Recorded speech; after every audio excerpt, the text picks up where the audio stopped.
What's going on? Good evening, traders. How are you doing tonight? Welcome. What's up, everybody? How's your day today? That was the most 50-year-old dad look ever. Yes, sir. What's going on, everybody? Welcome to the stream tonight with your host, 100 Uhmillion. Tonight is the first episode of Making a Million podcast, okay? Which is just Trader Spotlight, but I've rebranded it. Welcome, everybody. Who do we got in the chat tonight? We've got Candlestick Wick Nick, Dawes, TTV. We got Jay Ruiz. Welcome. I probably didn't say that right. We got Sadie, the legend. We all know Sadie in chat. I mean, I do now. And I'm respect. We love Sadie. Plutog, always Stilton, welcome. How you guys doing tonight? Welcome. Just reading chat here. Everybody, please, come on. Did I nail it? Let's go. Yes, sir. All right, guys. Just want to let you know that we will be taking questions tonight live, okay? And if you do want to ask one as we commence with the show, please type it in chat, and you can @ 100_Uhmillion. Okay. And I will ask your question. All right, guys, without further ado, let me show you where you can find Mr. Assface. He is out on Twitter, not under Assface, but rather as Dre on the Moon, okay? Here he is right here. Very sexy, okay? This is an actual photo of Assface, Dre on the Moon. This is actually what he looks like, okay? Very handsome guy. And this is what he does right here. SPX. Oh my God, a knife. And this is Assface. Call the ambulance, but not for me. Let's go. Yes, sir.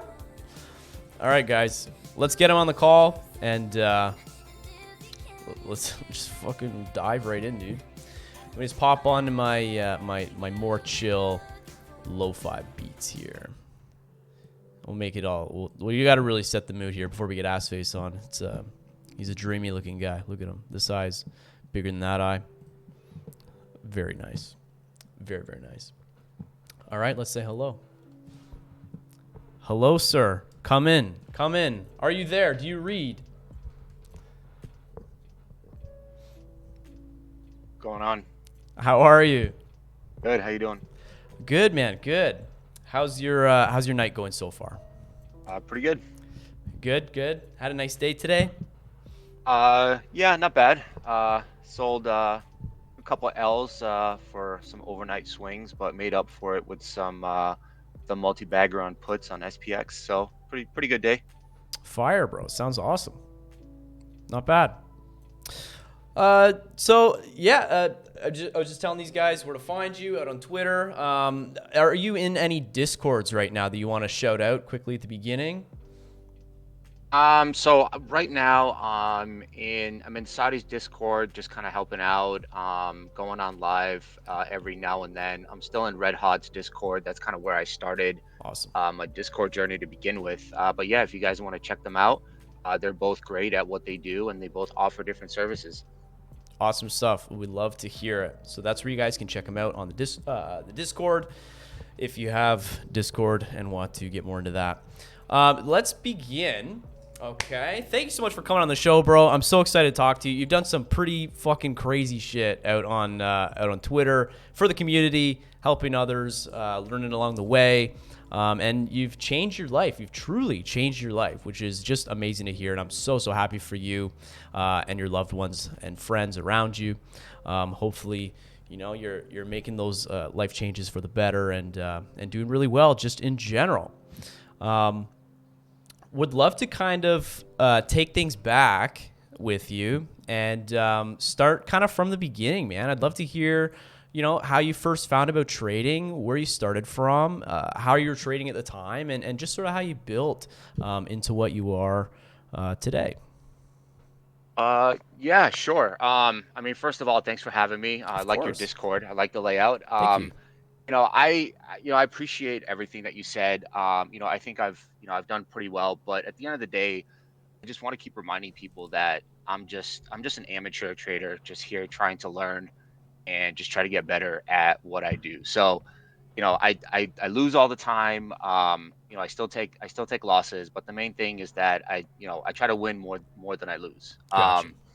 My whole journey started, I think, like a lot of people, started. I think I remember I read about GME and that whole entire run up, and I was like, all right, what's going on here? Like, how are people making all of this crazy money on these meme stocks? And so that's kind of how I started. And I remember I first started with AMC. I put put a lot of money into AMC. I started watching Matt Kors, uh, live stream all day.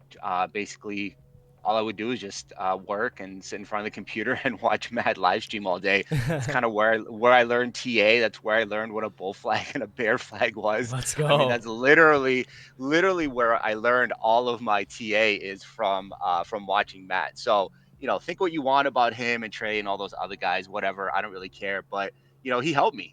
He helped introduce me to TA Hmm. and watching how stocks move, and that's kind of where I started. And so, you know, I I think I posted this before. I had the whole AMC run up. I had calls, I had shares, and all the way up to 72. Made a lot of money and lost it all about a month later. Wow. Because I did not really understand what I was doing. And I thought that it was just going to keep going up. And I kept buying more calls. I didn't even know what a put was at the time. To be honest, all I knew about was calls. And everybody kept saying it's gonna go, it's gonna keep going, it's gonna keep going. And so I kept buying calls, and sure enough, everything I made pretty much went to zero. So I kind of had to start over. Gotcha. Wow. And so where did you go from there?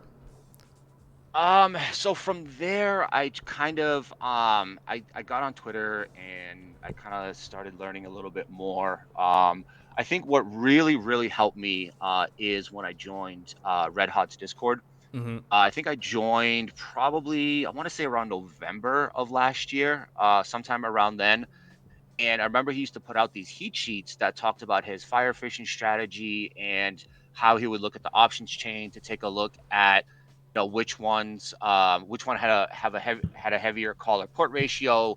And I would learn from it. And I took a lot of his alerts, and I was really successful. I think that December, when the market just rallied, I think I was making like 100% on calls every day on Apple. It was ridiculous, and Let's go. it was all taking Reds alerts. But at the time, I still didn't really know much about like trading, about TA. um I was still really taking alerts, and so that's when I really started to learn more about kind of options, learn more about technical analysis, exiting trades. Started following Adam Sliver, JPA, Drippy, NASA, all those guys, and just trying to learn, so that way I can be more self-sufficient and not have to rely on somebody's alerts all the time. Right. 100%. And so what was your kind of like strategy at this point? Were you more of a swing trader still, or are you day trading, or what were you kind of doing, or just sort of following call outs, you said? Yeah, so I was mostly following call outs. And then I realized that I was doing really well with Nvidia, but at the time I didn't really understand why until I found out. I don't remember exactly how I found out, but then I found out about what high beta is.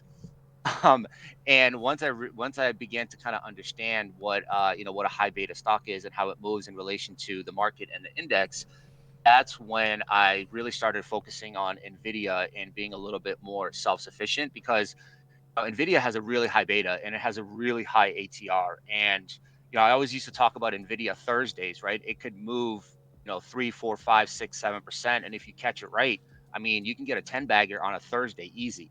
Right. And so I really just focused on Nvidia. Try to perfect my trading strategy, Mm-hmm. and really, just really try to time my exits and entries, and I did really well. when Nvidia dumped, I had puts, and yeah, I did really well on that. Yeah, it's I remember that's like when you started to really like pop off, and I noticed you having crazy success with Nvidia. Um, could you quickly explain for the audience what you were saying about a high beta stock, and just kind of break that down a little bit? Yeah, so basically, and I'm sure other people can explain this much more, but or much better than I can. No, it's But okay. basically, Just yeah. uh, high beta stock is basically one that moves larger in relation to the index. So the index is a beta of one, and so anything that's greater than one is going to move more in relation to the index. And so I think Nvidia, I don't remember off the top of my head. I want to say it's a beta, maybe 4, 5. I think AMD's around like 5 or 6 as well. But basically, yeah, it just means that when the index moves, it's going to move that much more relative to the index. Gotcha. Okay, that's really interesting. I've actually never heard anyone talk about that on the show before, so I just wanted to clarify that for anyone sitting in the audience wondering. Uh, So moving forward into today, so obviously you're day trading. You transitioned from Nvidia to SPX. How did that transition take place? When did you start to go, okay, SPX, that's the ticket? So, I think like a lot of people, I started seeing crazy gains Right? on Twitter. I Yeah. think primarily from Drippy and maybe NASA, right? And I would see, 1,000, 5,000, 10,000. I'm like, all right, what is going on here? Like, how is this happening? I didn't even know what SPX that you could trade SPX. I Okay. didn't really find out until probably like May of this year, sometime in the spring. And even more so that I could do zero DTE every single day. Right. And that's kind of when I started learning more about what it means to trade zero DTE, understand the Greeks a little bit better, understand theta. I think I talked to Saudi about this. Because I started with Nvidia, and Nvidia is such a high beta and it moves so explosively, being able to learn on NVIDIA kind of prepared me for SPX, because of the explosive moves that it's able to make, and how it moves throughout the day.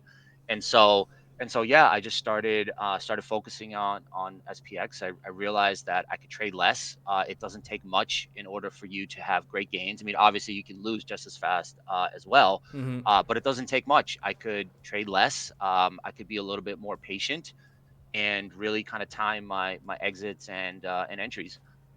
Right. Okay. That makes a lot of sense.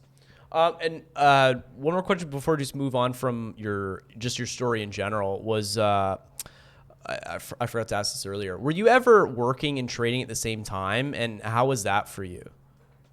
Yeah, I was, Okay. and actually I still am right now. Gotcha. And yeah, I mean I think that's one of the things that allowed me to be successful at doing both at the same time is really focusing on one individual stock at the time, Nvidia, and now SPX. Because when I was trying to take alerts, I remember I used to try to take like Adams alerts and JPA's alerts and all these other Right. alerts for all these different stocks, and I couldn't keep track of them all. Right, it was overwhelming. Yeah. I had green trades go to red all the time. My attention was divided. I couldn't focus. I couldn't keep track of everything, and so I found it to be really, really overwhelming. So I think for anybody that does do this while working, try to focus on one high beta stock and maybe an index. SPY Q, one of those, and try not to divide your attention too much, because one of the key things is not only entries but also exits, right? Right. And if you're distracted with work, or if you're busy doing something else, it's you might not be able to time your exit as well. And if you have too many positions open, it's really hard to keep track of all of them. I mean, I know you can create, stop losses and bracket orders and things like that in order to protect yourself. But I just find that if I have too much going on the screen, I just get distracted and I fail at every single one of them. Right. No, 100%. And like I'm similar to you. Like I trade from work, and my main focus is everyone who knows me knows is QQQ, and I just focus on that one ticker. I know it very well. I know what affects that ticker, and how to react to different things that it does. And I think there's a lot of success in that, and there's a lot to be said for just focusing on just a small group or even less than that, even just a couple of tickers. I think it's really, really powerful and kind of underrated. But you get distracted, right? You see all these shiny tickers across Twitter, and it's like, oh, I made so much money over here and over here and over here.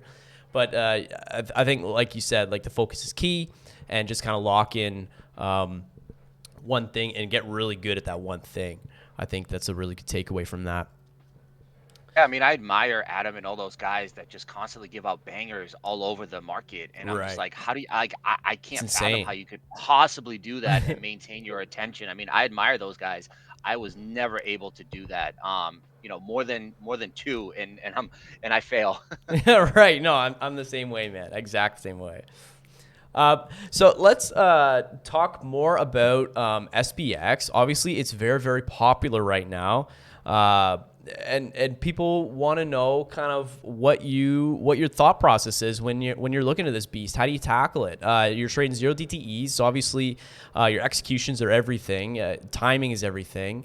I would love for you to maybe you can open one of your charts and we can walk through a trade, maybe a really good trade and a really bad trade from start to finish, what you're thinking, the thought process, and how you traded it, if that's cool with you. Yeah, I mean, yeah, we could definitely do that. Let me see if I can get if I can open here. Let's see. So let's see if I can share. All right. Can you guys see my trading view? Or can you see my trading view? Yes, sir. I just pulled it up. Awesome. All right. So this is the chart from today, and you notice I have SPX USD here, and Hmm. I like to watch USD for 24-hour. Gotcha. So that way I can see what's happening in after hours in pre-market, because a lot of times you'll see patterns develop that you might not see if you're only looking at the day chart on SPX, because obviously it doesn't trade overnight, so you get these different gaps. Yes. And I know my chart might seem a little bit messy. I have a few different indicators on. So I that's what I was think going to ask you before, just real quick. If you could just yeah, break down your indicators and what you have yep, here, just so people can have an understanding. No, it's yes, not you. My yeah, chart's crazy too. that's exactly what I was gonna do actually. Perfect. Perfect. Um, so I have I like to use the 1348 strategy. Okay. So for the EMAs, I've seen Review Dork and Short the VIX, and those guys talk about 1348, and I put it on a while ago. I think this is called like Review Dork's 1348 strategy or something like that, and basically it's just the EMAs. So that way I can see the relative strength of where the price is going. I also added Sadi's pivot ribbon, which is basically just more EMAs. I don't remember. So he's got 821, 3460, and he also added 1348 after the fact. So basically, these are just my EMAs. And when you kind of overlay them on top of each other, it really paints a picture for me of where I think the price action is going to go. And I like to use the EMAs a lot. But my number one indicator that I use is Saudi's ATR levels. And I've talked about this on Twitter before, and I know people may seem like I'm, promoting him, or I'm his I'm his shadow account, Hey, if it or works, it his works, his man. second account. But I have to say that with when I first started, one of the main issues that I had was not really like, yes, when to enter, but when to exit, right? So when I was new, and especially when I was playing Nvidia, right? When something is ripping or dumping, how low is it going to go, right? Like Right. how much further could it possibly go? And it was hard for me because I had a hard time, knowing when to exit, and I would either exit way too early, or I would exit way too late, or it would reverse on me, and I really kind of had no idea of how far could it possibly keep going. And so when the great thing about Saudi's ATR levels is that it's their fib extensions, right? And they calculate how a particular stock is going to move and how it moves relative to what it normally moves. And what you'll notice is that these levels, you have the middle line here, which is previous close. You have the call trigger in blue, you have the put trigger in yellow, then you have the 618, negative 618, and +1, -1 ATR. And what you'll notice is that the stocks like to respect those levels. They are Fibonacci, so instead of having to draw the Fibonacci myself, I can just rely on the levels. And to be Mm, honest, if you were to take this indicator away from me right now, I would be lost without it. gotcha. I rely on it extremely heavily. And it took me a little while, but once I realized to just trust the levels, everything kind of changed for me. Gotcha. No, I love that. And so now, how does your day set up? So you have your levels, your indicators you're using. Are you using the indicators at the bottom too? I see RSI, MACD, um, Yeah, so I have MACD and RSI that I just for like to reference, watch. or okay. Yeah, just for reference. I think I've been burned on overbought or oversold so many times that I try not to pay attention to it anymore. I Yeah. remember one time Nvidia ran like 7% and it was oversold the entire like RSI was at like 90 for the whole day. And I'm like, it can't keep going. There's no way it can keep going. And yep, it just kept going. God So dang it. so, Right. take it with a grain of salt. I mean, it's there. I like to use it just really for reference. And then I recently added the TTM Squeeze Pro Okay. by Beardy Fred, something that I've been experimenting with lately. I'm still getting the hang of it, but basically, when it uses Keltner bands or Bollinger bands, and basically it calculates. It's a visual representation of when the bands are compressing, right? So Okay. Gotcha. depending on the color of the dots, it's going to tell you how much the bands are compressing and whether or not there's going to be an explosive move that's going to be incoming. Oh, interesting. Well, that's neat. And it kind of Yeah, takes it so off your chart as well, which is nice. yeah, exactly. So instead of having the Bollinger Bands, it's Right. just literally a visual representation of the Bollinger Bands, and when they are expanding and contracting, you get the dots, right? So I think the red dot is kind of a medium squeeze, a yellow, orange dot is a high squeeze, and then when it fires, it turns green. Okay. And so they don't really work on a shorter time frame. You want to use at least 10-minute, maybe 30-minute, but it is helpful in identifying those periods of consolidation Mm-hmm. where it's in a box or it's in a wedge or a pennant, and it's just consolidating in and getting ready to make that explosive move. And when it does, if you're playing SPX0 DTE, those contracts are going to explode during that move. Got you. Okay. Okay. Someone in chat's asking, I'm not sure how this works on TradingView, but do you guys have this custom setup? Looks different than Sadie's video. That I'm not sure if you have your setup saved or whatever. No, my setup. So this is on TradingView.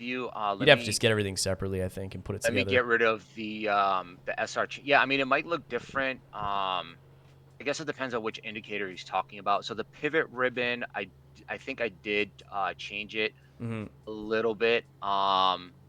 Just for my preference. But it's pretty much the same. Okay. Cool. I didn't really change it all that much. For TradingView. Gotcha. No, that's fine. I just wanted to ask the question. Okay, that's awesome. So yeah, really good walkthrough of your indicators and what you're kind of looking for. I would love to see a couple trades, maybe one that you took this week or last week, whatever. Just a trade you're proud of, and maybe a trade you're not so proud of, and you can walk through like what you're thinking and your process. That'd be, I think, would be really cool. Um, I mean, I don't really journal my trade, so I don't really. I mean, to be honest, Oh, once okay. it's once it's once it's done, it's done. I don't really think about it anymore. I move on to the next. And I, Yeah, I that's don't fair. I don't really journal or recap. But what we could do is we can go through today because Sure. because I hit a multi bagger today on SPX puts, and I can kind of explain why I took it and what I did. Yeah, let's do today, and then we can kind of go over your A plus setups. That's kind of a better way to put it. Yeah, so I know this is a little bit messy, so let me get rid of the SR channel. So that's another indicator that I've been using that basically calculates support and resistance in real time, and I have found it helpful without having to plot them by myself. Is that it's able to kind of dynamically chart support and resistance for me. So it does help out. I use it sparingly. It does get a little bit noisy, so I'll just take that out for now. So why don't we talk about today? So I remember I remember I was looking at SPX in pre-market, and I think it was probably around, I think I want to say like maybe 7 a.m. or so. I think the chart was probably up to here. So let me get rid of this line right here. And I remember I plotted this lower line right here. And now you can't see this on SPX, right? Because you have to take a look at the 24-hour chart. So you have to look at either mini futures or whatever. I use USD because I don't subscribe to the whatever I need for the ES1 Right. mini futures. So I just use SPS UXD. So I remember I drew this line, and I literally did a copy and paste. Actually, I don't know why it's doing that. And I basically made this bear flag. Okay. Um, and so I was looking at it this morning, and I remember when the market first opened, I was actually swinging. I was swinging some calls, which I ended up selling for a loss. But when the market first opened, especially when the market first opens, I like to look at SPX USD because if you look at SPX, there's really not much happening, right? When the market opens, you don't really see anything. Yeah, there's some bars moving, but you don't see any patterns. It's hard to see kind of what's happening. So Right. usually for at least the first 30 minutes, I'll take a look at SPX USD.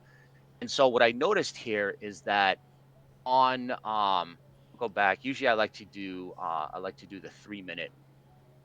So right around pre-market, we had the 1348 cross, and it actually ended up crossing on the 10 minute. And right when the market opened, it was holding the put level on SPX USD. And so right at open, because it was holding this level, I ended up taking 3740 calls, and I rode it all the way up until it hit the top of this bear flag that I had drawn in the morning. And so I exited kind of right around this area right here.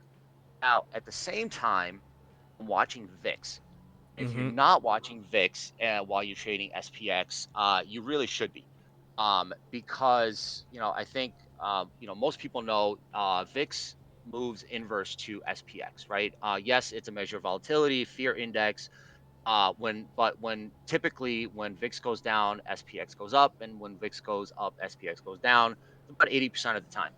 And so I like to use VIX to kind of see where the sentiment is in the market. And you could see here that around 8 a.m., VIX had a 1348 cross down, and it was riding the EMA ribbon all the way down until the previous close. So it filled the gap, right?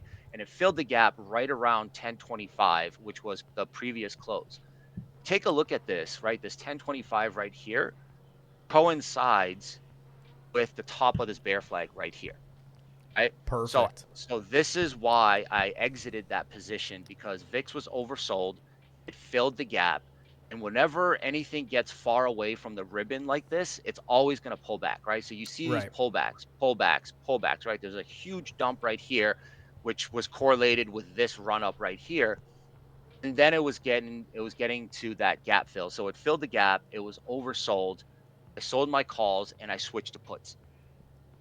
And, right from there, it bounced off of the previous close after it filled the gap. And then VIX, it ran from there and it rode the EMA all the way up until it got rejected at 32. Right. And so I rode these puts all the way down. I think I got in, I think it was 36.30s. I got in at about a dollar 20.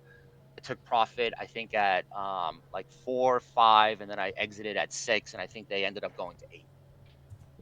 That's amazing. That's actually crazy.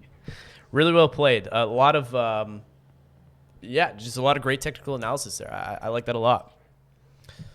So I mean, if we wanna go a little bit deeper, right? Mm-hmm. Just some other things that I noticed, right? So head and shoulders, right? So SPX USD was making a head and shoulders. You can kind of see it on SPX a little bit, but it's a little bit more prevalent here because you can see more of the move because you get Right. that kind of that 24-hour. It rejected at the call level, right? So whenever I use the Saudi strategy, and we can talk about that a little bit, it rejected off the call level. It broke previous close. It broke the put level and went all the way down, and it bounced at um, minus 618 ATR. Right? Look at that bounce right on the level. It bounced, and then it started coming back up. So these levels are really, really important. and you can use them as support. You can use them as resistance. And once you take a look at how it reacts to these levels, I mean, it's incredible. I've never seen anything quite like it. No, that's amazing. I like that a lot. Now, you mentioned a few different strategies that you have. We talked a little bit about 8 a.m. candle strategy and SATI strategy, stuff like that.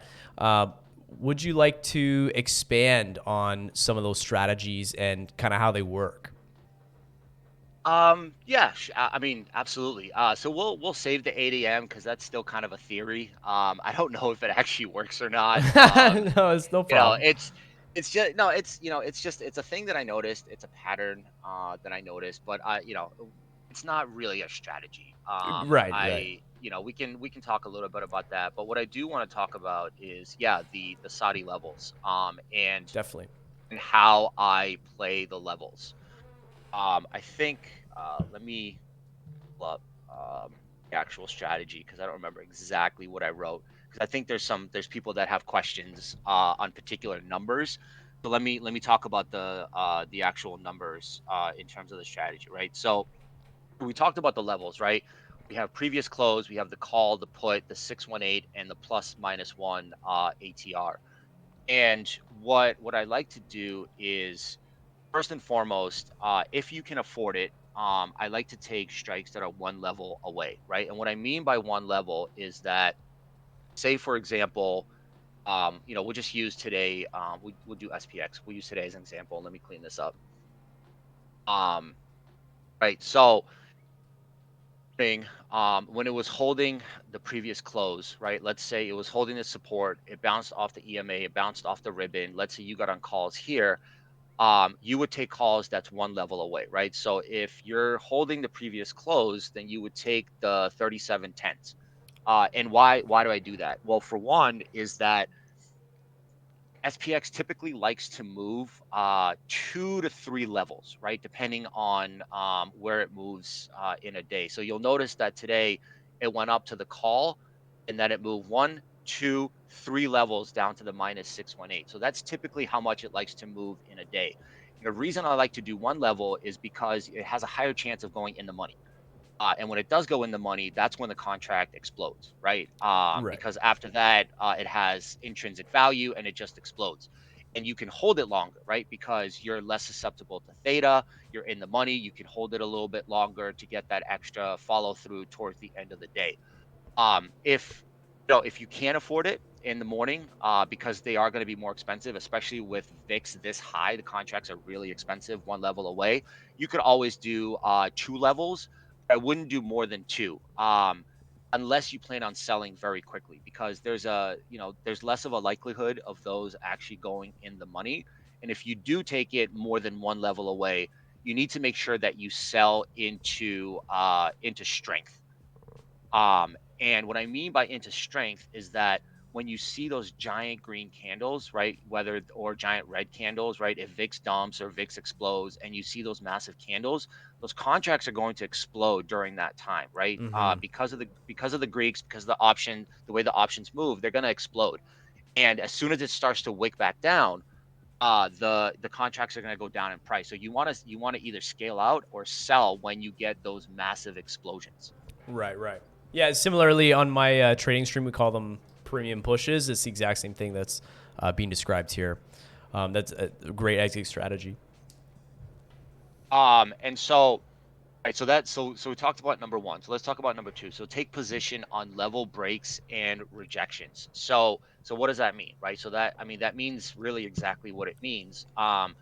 Typically SPX will move an entire level before it reverses or continues. It's very rare that it reverses in between levels. It happens, but typically there's going to be a continuation. And what I try to do is not play it when it's in between levels, right? Right. If it's chopping in between levels, right, it's going up and down. I try not to play it. I wait for it to either break or reject a level. So we'll just use today as an example, right? So it held the previous close. You could have gotten calls, right? It broke the call level, then it quickly got rejected, right? So this Mm-hmm. would be, if you didn't exit on this large green candle right here, then started to wick, you would want to exit right here. But what Right. you'll notice that is now it reverses and it breaks the call level down. So here you'd want to take puts. If you missed them here, you could have taken puts when it broke previous close here. If you missed it there, you could have taken puts here, right? So this is what I mean that wait for it to break those. I wait for it to break those levels in either direction. As like a candle close sort of thing, or Yeah, I look for a 3 or 5 minute candle close. gotcha. Sometimes you do get faked out. It doesn't. Sometimes it will reverse. Like For you can sure. look at, like even this morning, right? You can see here that it was kind of bouncing around this put level right here. But what you'll also notice is that you'll see the TTM squeeze. These are on the 3 minute. Let me check. I think I was looking at this on the 10. No, I was looking. I forget what time frame I was looking at. Um, Maybe it was on the 3 minute. But you can see that basically it was squeezing right here, right? It was contracting, it was going towards the EMAs. I think some people may have got calls here. But I was still holding on to my puts and it just exploded downwards, right? So you Mm-hmm. can see these orange circles here. That's the Bollinger Bands contracting, and then it just exploded down. I And I see. remember Okay. I took profit somewhere around here. So you could have entered here, I think, at like $2, and then by the time it got here, I think they were at 8. That's so wild. That's the power of SPX, baby. We did have a question pop up in chat about the Greeks. Is that something that you consider when you're looking at the contracts, or just because of the nature of what you're trading, you don't look at that too much? I don't really look at them too much. I Okay. just understand what they are and Gotcha. they exist, right? So, typically, I mean, really the only ones that I really care about are delta and theta, right? So, I mean, theta is not something that I really need to know what it is. I just know what theta is, and I know that, later in the day, um, theta has an impact on your contract price, and you don't want to hold it too long if you're too far out the money. If it doesn't move fast enough, or if it pulls back, then your contract is going to go down in value. And then from a beta perspective, typically, I remember I talked to Saudi about this, and I didn't really know that I was actually doing it, but I think he calculated that one level away is a beta of about point 0.4, right? Which is how the contract moves in relation to the underlying. And that's typically a pretty good risk reward to have a beta kind of around point 0.4, point 0.5. That's what people usually like to do in terms of a risk reward. So, I'm not an expert on Greeks by any means. I will not pretend to be. I just know that they have an impact, and really Mm-hmm. all I pay attention to is just time of day, Yeah. and No, for sure. and obviously its relation to theta. Yeah, definitely. No, I think that makes sense. Just obviously understanding them is important, and what they do and why the contracts move. But beyond that, if you're just trading zero DTs on SPX, I wouldn't say they're the most important. Um, I'm I mean, I'll tell you, I'm not the most knowledgeable trader. I don't know all about market mechanics. I just kind of, I play the levels, I play the EMAs, and that's about it. no, yeah, definitely. I try to keep it simple. For sure, man, for sure. When you're navigating the strike prices on the spreadsheet, how do you actually? What do you do to select a contract? Are you looking at like how much they're costing? Uh, is there anything that like will make a strike kind of stand out to you to purchase? So that goes back to the first point, is that I typically take strikes one level away. So if, Gotcha. Okay. if Right. I'm Right. here, right, I'll try to take a strike, let's say 36.75 or 36.45, right? So Right. I try Right. to keep them either just below or above a level so that they have a higher likelihood of going in the money. And Gotcha. typically SPX, like I said, will move about 3 levels in any given direction, right? So um, you know, let's say it dumps in the morning, and then it has a reversal. It will be very rare. Like if it goes down to all the way -1 ATR, it'll be very rare for it to actually go green because that's going to be more than 3 levels. Right. Okay. No, that makes a lot of sense. Okay. No. So you don't want to take something that's so far out the money, because if it doesn't move fast enough, if it doesn't explode, the likelihood of those actually making any money are going to be very low. And if it reverses at any point, if it retraces back to EMAs or has some sort of pullback, then those contracts are gonna deteriorate very, very quickly. Whereas if something that's a lot closer, to where the underlying is, that has a much higher likelihood of going in the money, and it retains its extrinsic value a lot more, until if and when goes in the money, and then it has that intrinsic value. Right. Got it. Okay. No, that makes sense. Thank you for explaining that. Um, a couple good questions in chat. One is basically we can get into this a little bit. Your rules for trading, essentially. So, what kind of position sizes are you taking, and maybe like what's a stop out rule? And obviously, we just saw where you like to take profit, and stop us or explain a little bit briefly. But what are some kind of rules that you use throughout the day? Well, first and foremost, I try to be as patient as possible. I remember before I used to try to take something because I didn't want to miss the move. And what I realized very quickly is that, especially when trading SPX zero DTE, you don't need to catch the entire move in order for you to have really good success, because these types of explosions, right? When the Bollinger Bands contract and then you get these explosive moves, those contracts go very, very quickly. So on a single candle, I mean, you can get 50 to 100% on a single candle. You don't need to catch the entire move of that particular contract in order for you to, to be great. So that's the first thing, is that be patient and look for these levels, look for patterns, look for flags, cup and handles, wedges, etc., and wait for those setups to develop. And what I've started doing lately is, because I like to take the levels a lot closer to the underlying, I can have an actual stop that's maybe 10 to 20%, and that actually works. If you take it too far out the money, uh, the contract's gonna deteriorate really quickly on those pullbacks. So that's one of the, I think, disadvantages of going far out the money, is that, sure, if it hits, it's gonna be an insane amount of percentage, but the risk reward for me is a bit too high, because if it does go against you, it could go minus 50% in a matter of minutes. Whereas something that's a lot closer, a strike that's a lot closer to the underlying, is gonna retain its value a lot more. Gotcha. Okay. Uh, and as far as position sizing, do you like to go in heavy, like when you enter, or are you kind of scaling into stuff sometimes, or how does that play out for you? Yeah, so it depends. It depends on my conviction. It depends on the setup. It depends on how large the pattern that I've been watching. So with SPX, the first and foremost is that I do like to size down, Okay. because the percentages can be so ridiculously insane. You don't have to go really heavy, and if you Right. lose, it doesn't hurt as much. It's very easy to get a multi-bagger on SPX. You don't need that much of a move. If with proper strike selection and proper entry point, it's very easy to get very high percentages. But at the same time, it can go against you very quickly as well. So the first is that I size down. I'm not going to talk exactly about what percentage No, no, that's I fine. use, because I think that's individual. Yeah. But what I will say is that size down.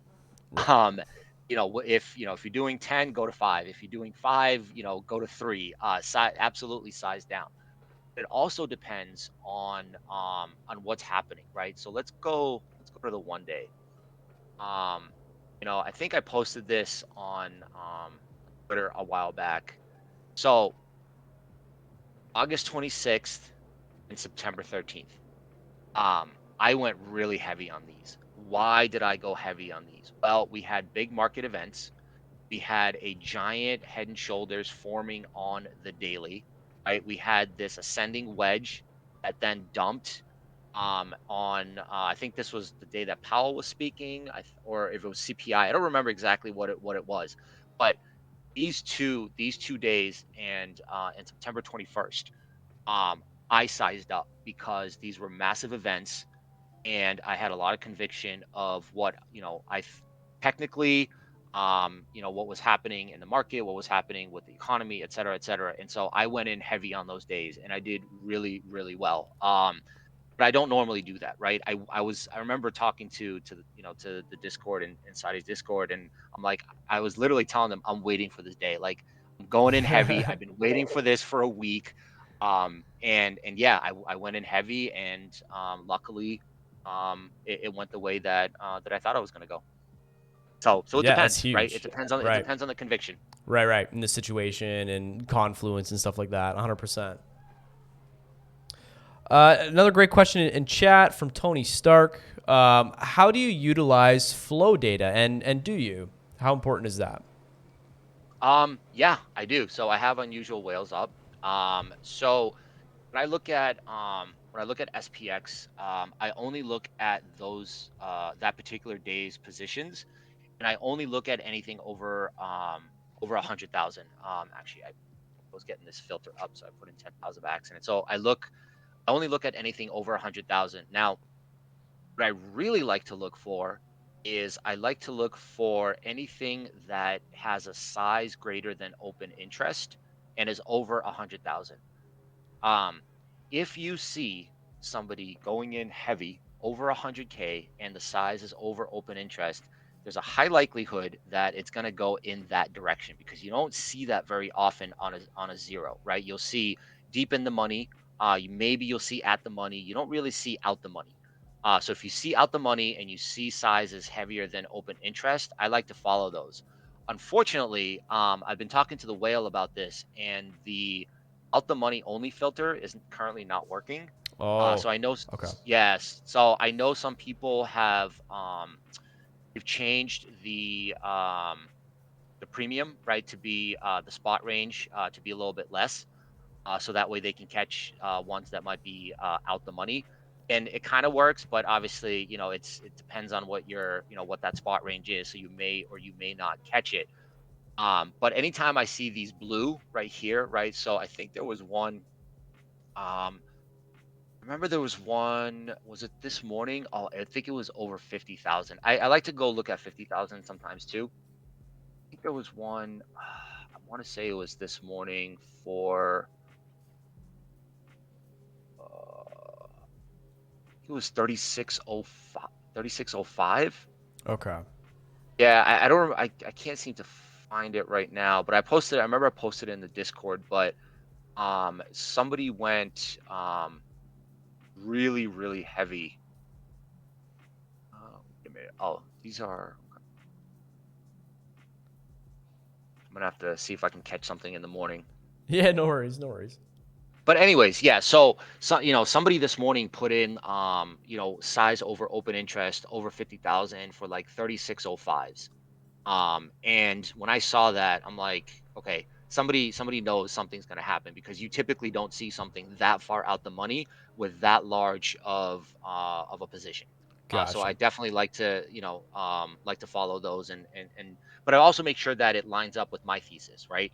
Because sometimes those can be hedges, right? They Of don't course. always work out. Hmm. But I have found that more often than not, anybody that does that type of position typically knows something.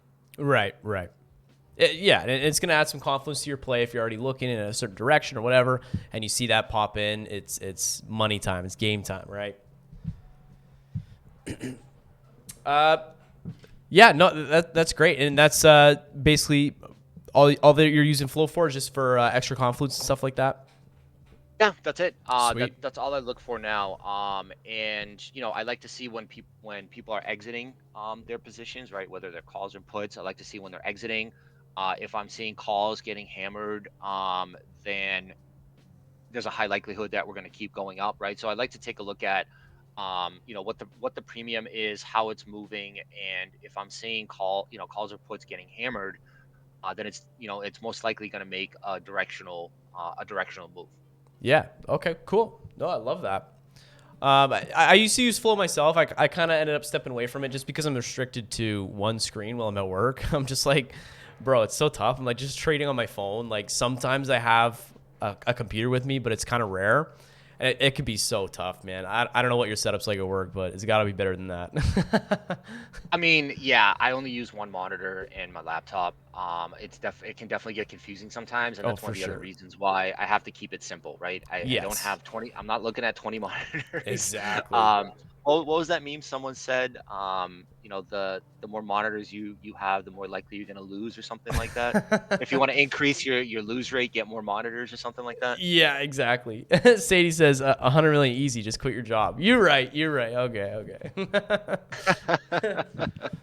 Okay, so we posted out on Twitter uh, just to see if we get any questions, and we did get a few. I'm going to take the time now to read those out to you. Let me just grab my notes. We got three really good questions, so I'm going to pull those up right now. This one is from Pancake Mixa.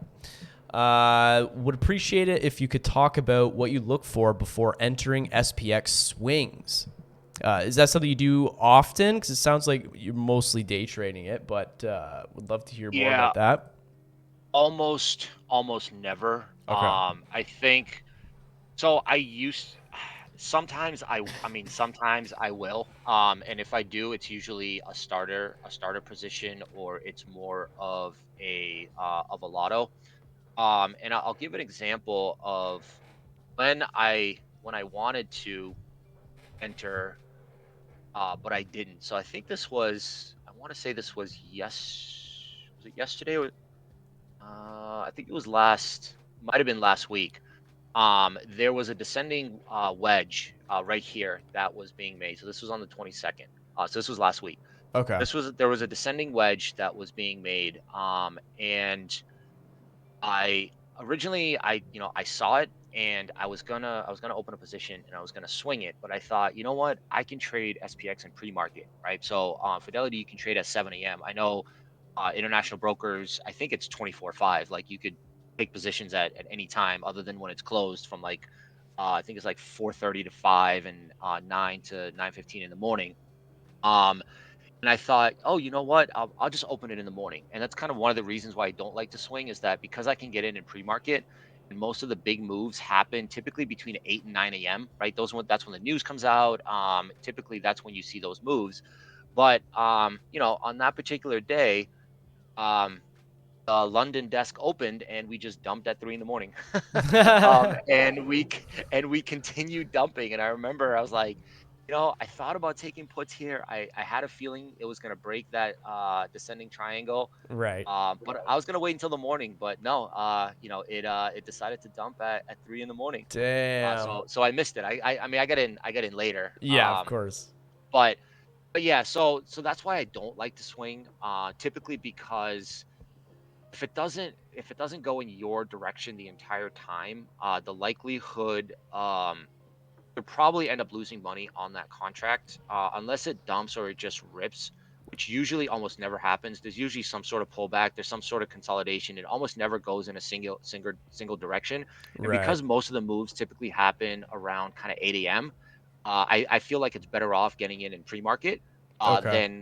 than swinging it overnight. For SPY, it's a little bit different, right? Because you don't have that ability. So if you're doing SPY, then you could swing it, but because of that pre-market for SPX, I typically don't like to swing and wait for pre-market instead. Okay.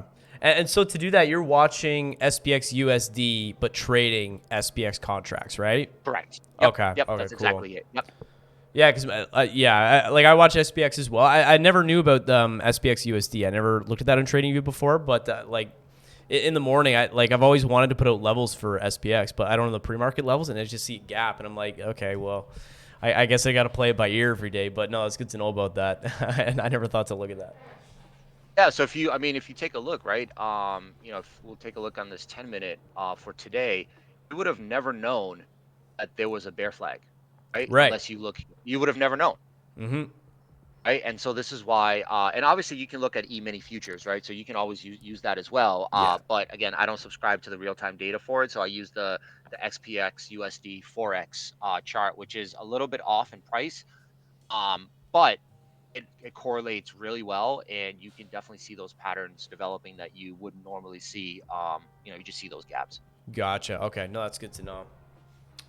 Sorry, you say SPX USD, you have to pay an extra fee for that, or that's included with No, I think that's just by default. yeah, it's the Forex. What is it? Yeah, I forget. It says somewhere there too. Yeah, it's the NYS. Yeah, it's the NYSE. I only subscribe to two real time, ARCA and NYSE and Nasdaq, I think, and that's it. Gotcha. Okay, cool. Cool. All right, yeah, let's move on to the next question. Got two more here. Okay, the next one comes from the Warrant Buffett. At what point do you have conviction to get into a trade intraday? And how long do you typically hold the position if the price action is not moving as fast as you'd like to? 30 seconds, 5 minutes, 15 minutes. So the latter part of that question is a little more interesting, so we kind of answered the first part. But how long do you typically hold a position if the price action is not moving as fast as you'd like it to? Because then you get that theta burn kind of coming up behind you. So I've definitely, yeah, so that's definitely happened to me before. And like I said, typically I enter at level breaks, or rejections. So I typically like to wait until it reaches a level. If it's consolidating or it's not moving as fast as I like, there's really no time frame, to be honest. I just kind of have a feel for it. A lot of times, I think this happened the other day actually. Remember we were talking about it. X was dumping, but SPX was barely moving, right? So I had calls and they weren't moving, Right. because VIX was dumping and SPX wasn't moving fast enough. So I decided to cut them because it wasn't, there was no volume and it wasn't moving as I expected. So I don't have a set, really kind of a set time.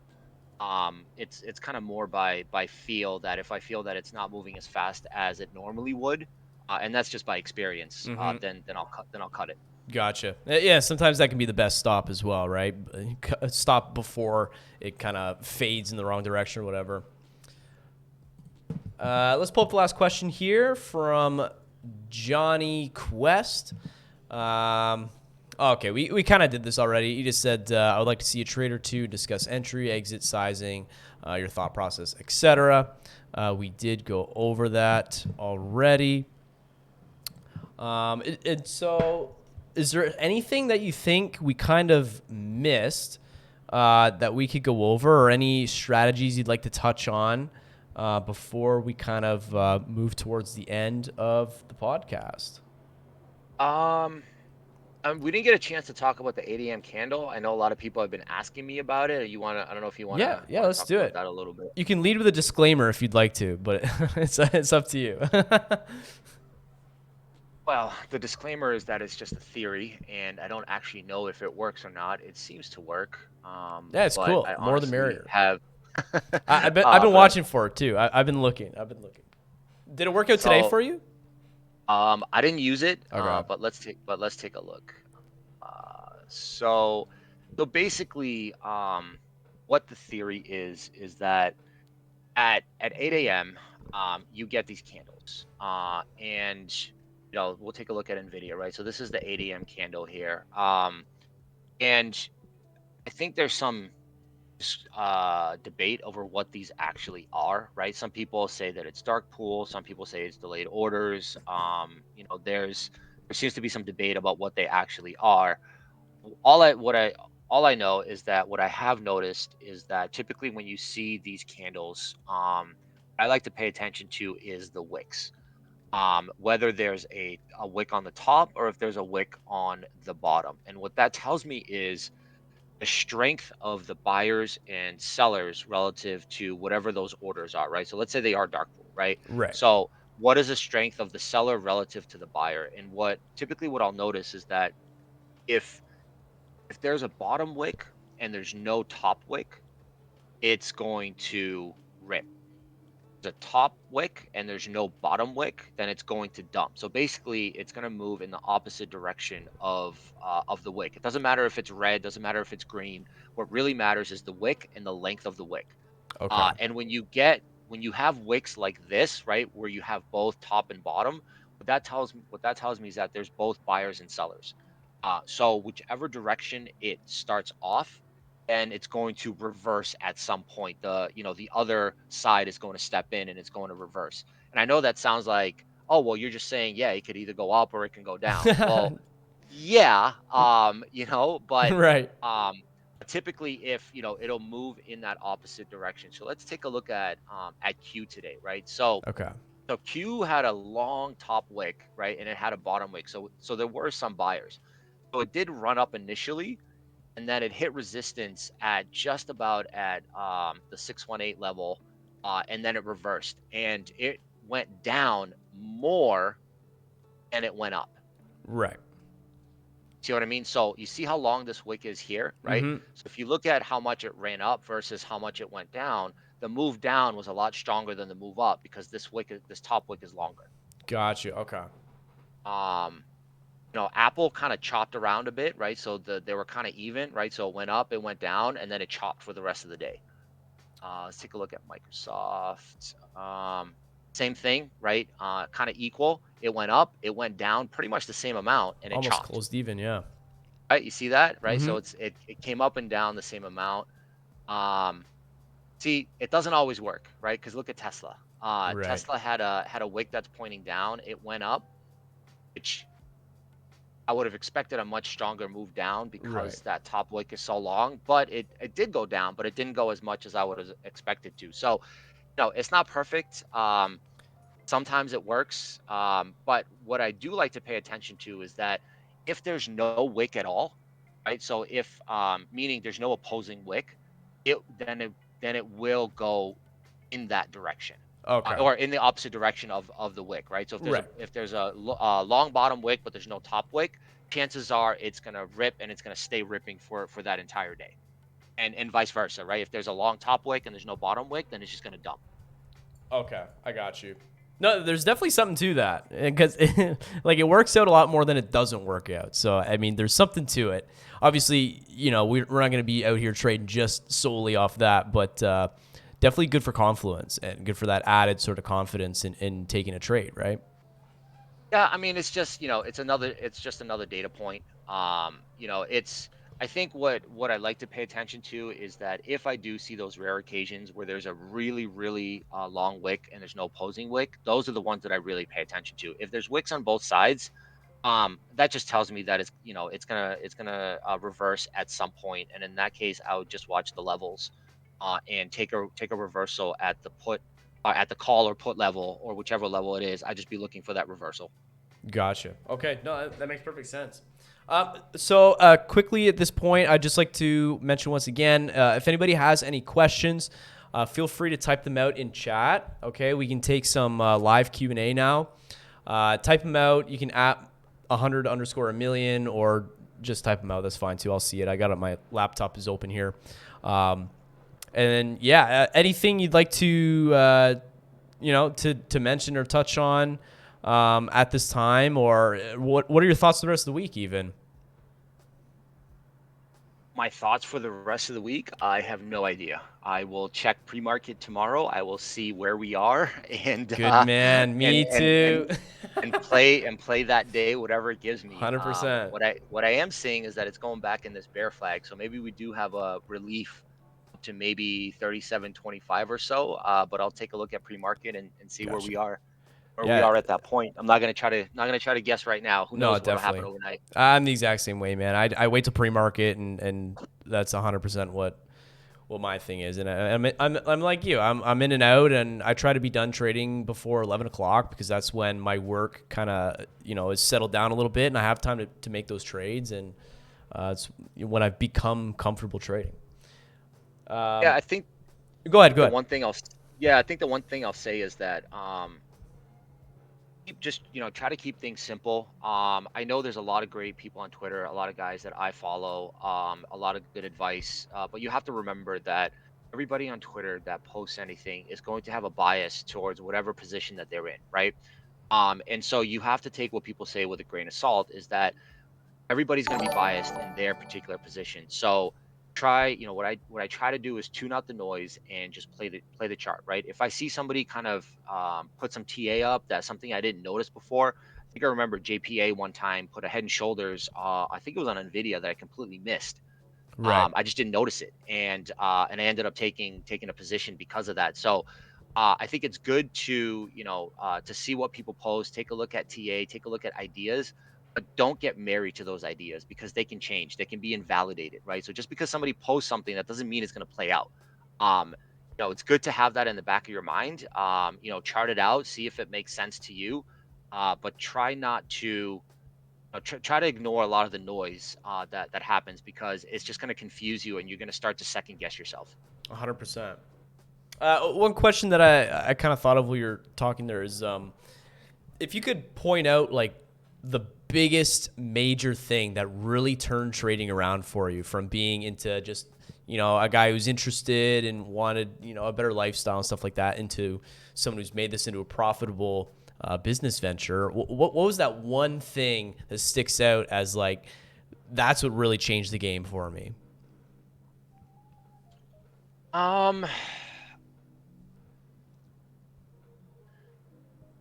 And it might it be more was I complicated than that, of course. Yeah, there wasn't. I mean, there wasn't really one thing. I think once I kind of became Even a mentality consistently thing as yeah, I well. think once I became consistently profitable, I'm like, hey, this I can do this, Right. I failed a lot, and I almost gave up, to be honest, Mm-hmm. until started learning a little bit more and educating myself. And once I started being more consistent, I started exiting earlier. I started taking my profit. I stopped paying attention to memes and all that other nonsense. I really focused on trading.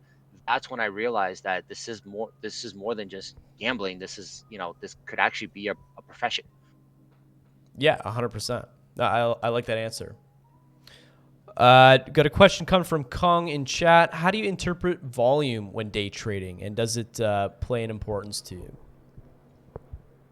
So SPX doesn't have any volume, right? It's an unweighted aggregate of the market. So I don't really pay Gotcha. attention to the volume, at least not on SPX. I know when I was doing Nvidia, I do pay attention to volume, but more on a macro time Right. frame, right? So if we're in a bull run and volume is decreasing, right, then chances are we're gonna be due for a reversal soon. So I'll be looking for signs that we might be reversing. Same thing if we're in a bear trend and volume is decreasing, right? Then it's at some point shorts are probably going to start to cover, and we're gonna reverse. So don't really look at it intraday too much, especially because SPX doesn't have volume. But yeah, in the macro, I think it is helpful to see when we're kind of dying down a little bit. Okay. No, that makes a lot of sense. Yeah, I'm more or less the same way. Like, even though I trade QQ, it does have volume. I don't really pay that close attention to it because I find like in the morning it's usually high volume anyway when I'm trading. So it doesn't come into play too often. And that's why I switched from small caps to large caps. So we don't have to worry about volume anymore. So just Yeah, there's plenty of liquidity in the large caps. yeah, exactly. Question from Feds in chat here. What are the best time frames for day trading? I'll say for me, well, it depends on what kind of trader you are, but for me, I love the 3 minute charts. That's kind of what I'm on most of the time. Sometimes I flip to the 15 minute, and the hourly is good for levels. But that's just for my trading strategy. What do you like to use? Yeah, I mostly use 3 minute. I like 3 minute, I like 10 minute, and I like 65 minute. Just Awesome. because 65 you get even candles. Whereas Oh, right. if you use the 60, you don't get the even candles. So that's why I remember somebody posted on Twitter actually. And I'm like, huh, that makes a lot of sense. that Yeah. that so since then I've switched to 65-minute candles. But yeah, intraday definitely look for entries and exits on the 3 minute, and I look for trend intraday on the 10 minute. Larger time frame, I'll look at daily, weekly, to take a look at kind of the macro time frame. Yeah, no, that's great. Great answer. All right. Yeah, I think, this has been pretty successful, man. Thank you so much for coming on once again. Is there anybody you'd like to shout out? Anyone, any discords or anything that you're in that you'd like to give a quick shout to? Anything like that? So I mean, I think I did that earlier already. But Mm-hmm. I will say that, if you're looking for alerts, Red Hot is great. That's where I started. That's where I started with my alerts.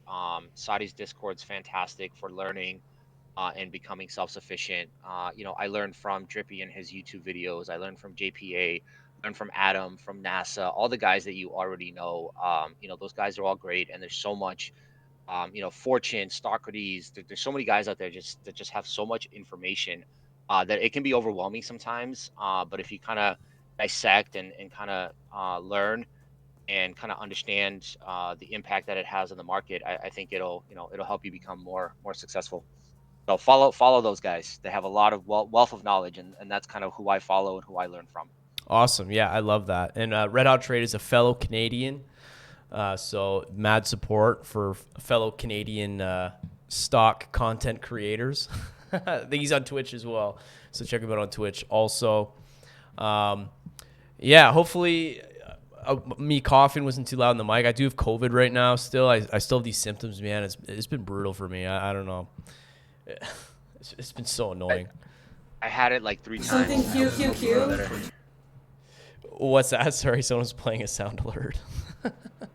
I got it like 3 times, even though I was vaccinated and had my boosters. Are So you I feel you. serious? Yeah. Yo, what? That's crazy. This is my first time having it. I'm boosted. What? I got 3 of them, right? Because the first time you get it is 2, and then I got 1 more, and I still picked it up. But I don't know. I don't know. I was in bed for like Something 2 cute, days, cute, cute. and finally I'm recovering a little bit now. It's mostly a head cold now, but just a pain in the ass, man.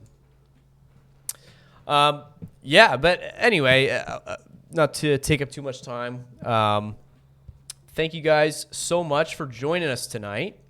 I appreciate you guys. You need to get COVID 3 times to trade SPX 0 DTEs like Assface. That is facts. That is very true.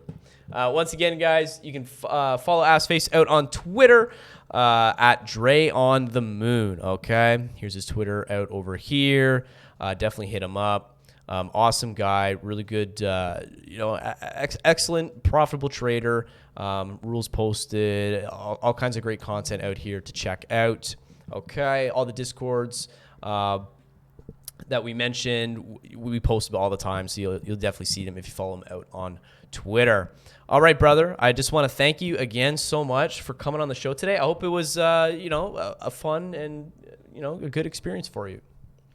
Oh, it was great. Thanks for having me. I really appreciate it. I think the one thing that I just want to make sure I say is that you don't need to be an expert in market mechanics and options and everything in order to be profitable. Play the levels, play the fibs, have EMAs, have a strategy of when you enter and exit, and just keep it simple. You don't need to take every single play. You don't need to know everything about everything, right? I don't know a lot about market mechanics, but I can still be successful because I keep things simple, and I encourage everybody to find something find a strategy you're good at and keep it simple. 100%. I'm gonna hit you up about the Sadie levels. I want to try them out. Absolutely. I know a lot of people have been trying them out with great success. So For I'm, sure. more than it's completely changed the way I look at a chart. So I'd be, hey, check out his videos. But if you got any questions, yeah, definitely hit me up. My trading changed completely once I started using them. Definitely. Is he on Twitter too? I'll hit him with a follow. Absolutely, he is. What's the at? Do you know offhand or not sure? Or he's in chat as well. You can type it in chat if you're there. 100 million, about to make 100 million. Yes, sir. Gonna quit that job, baby. Anyway, Mr. Assface, if I can call you that. Works for me. When did you decide on that as your FinTwit character? Is there a story behind that, or not really? Not really. I just wanted something that I could, that was kind of amusing and could keep me anonymous. And I like How I Met Your Mother, and that's just there's a scene from How I Met Your Mother where Lily calls Ted ass face, and that's kind of where where I got it from. No, that's great. I love it. Absolutely love it. Alrighty, sir. Thank you so much for coming on once again. This was Making a Million, episode 1, all right, with the legendary Assface. Okay, you heard it all here. This will be posted out as soon as I actually hit end on the live stream. This is going to be posted under videos on my Twitch account. Okay, you guys are already on Twitch. You just go to my channel, go to videos, and it's going to be posted right under there. Okay, and that is not the only place I'll be posting it. I'll also be posting it out on YouTube. Okay, let me just link that in the chat. There it is. Go check it out. Definitely subscribe if you don't mind. I'm trying to get 1K subs on there. But yeah, we'll post this out there for you guys to take notes and etc. Alrighty, sir. Thank you so much, and we'll see you in the markets tomorrow. Thanks for having me. Bye. Absolutely. Take care. Alrighty, guys. That was the legendary Ass Face. Yes, sir. How was that, guys? Who enjoyed tonight's program, Making a Million podcast? I'm very excited for this podcast. I'm going to do kind of a mix of different shows. So some are going to be more serious like this one. And then some are going to be kind of more chill. So we might have Ass Face back, maybe have Matty Day Trades on as well, and just kind of shoot the shit a little bit. Always stocks focused and finance focused for you guys to succeed. Okay. Thank you guys so much for joining me. I appreciate every single one of you. I do have COVID, so I'm going to take a rest for the rest of the night. I'm glad I did stream early tonight because now I get more of the night to enjoy. Thank you for the first time chat, Asha. I appreciate you guys. All right, everybody, if you enjoyed the stream tonight, please hit me with a follow. And if you'd like to subscribe to my alerts in Discord, you can sub to the stream or you can sign up for my Patreon if you'd like to see my alerts, see what I do. It's only $5. And I just do it as a thanks for supporting me as a content creator. That's why it's $5. So I appreciate you. I love you. And we'll see you in the next one. I'm going to get some rest and get better. Hearts out, everybody. Thank you. Blessings. Of course. Of course. All right, guys. We'll see you in the next one. I love you. I appreciate you. 100 out.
Some